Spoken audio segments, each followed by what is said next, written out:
Hi, my name's Shane Rossi, and through our series of discussions on home maintenance, today we're going to talk about maintaining a home dryer.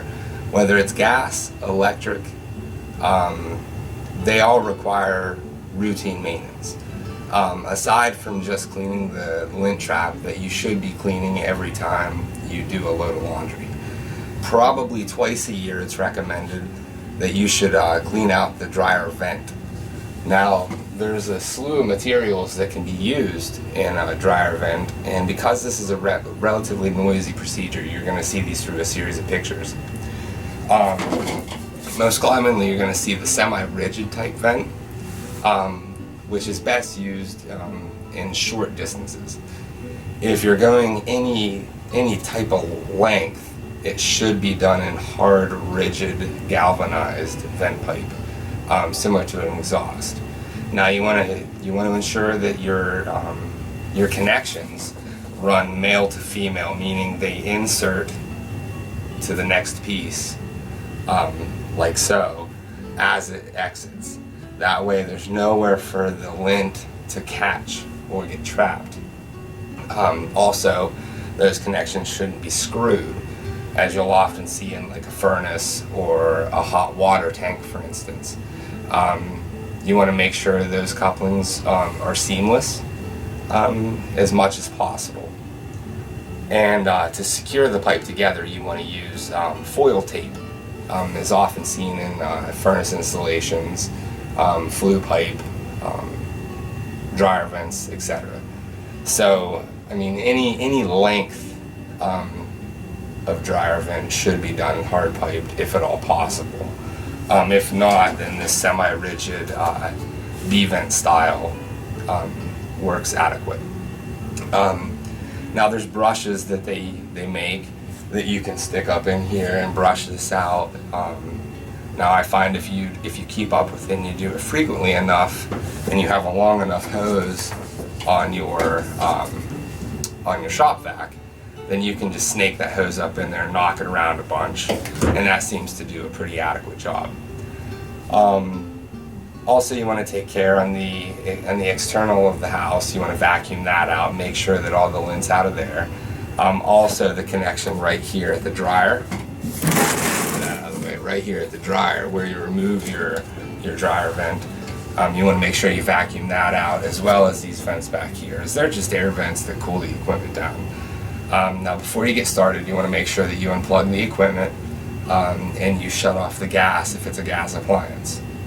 These are very important. You know, there should be safeties inside of the unit that makes it, you know, near impossible for anything to fail. But that's besides the point. You should still take extra precaution, just in case the gas leak generates or anything. This is just flexible. Most of these are connected with what we call appliance connectors. You know, not that they're prone to leak, but too much movement, excessive movement, like anything else, can cause wear and tear.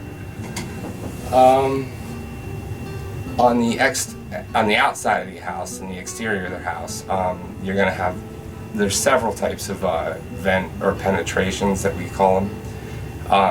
Some, like mine, you'll see a picture, it's louvered. So that traps the incoming air from coming back into the house, and you know, during the winter time or cold environments, hot environments, if your basement's conditioned or wherever the appliance may be, if that space is conditioned, you don't want that unconditioned air entering the living space. So you want to make sure there's dampers or baffles of some sort. Also, it prevents pests from getting down in there. There's other types of dryer vents. In some places, there's code that you can't have the louver as well as the screen, as the bug screen, so you just remove that bug screen, you should be alright. You really want to limit the amount of restrictions in any type of exhaust, not just a dryer, but the dryer vent is pretty important as it captures lint. It's a little bit different than your furnace exhaust, where there's no materials exiting through the exhaust, piping outside of the furnace exhaust. So yeah, I'll just kind of show you a little bit about a little technique, you know, how I do it.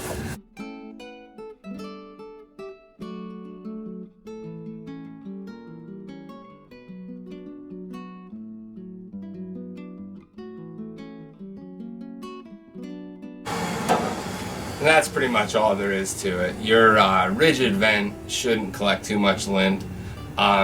Maybe once a year that should be taken apart and inspected, but it's not too difficult to do, considering there's no fasteners or anything that hold it in place. If your dryer vent or the exhaust of the dryer is a very long one, you may consider professional help, or you may consider a little chimney brush attachment that you can pull through it to loosen the debris up and make it a little bit easier and the cleaning more effective. Anyway, on behalf of Keith's Specialty Store, I'd like to thank you for joining us, and you take care.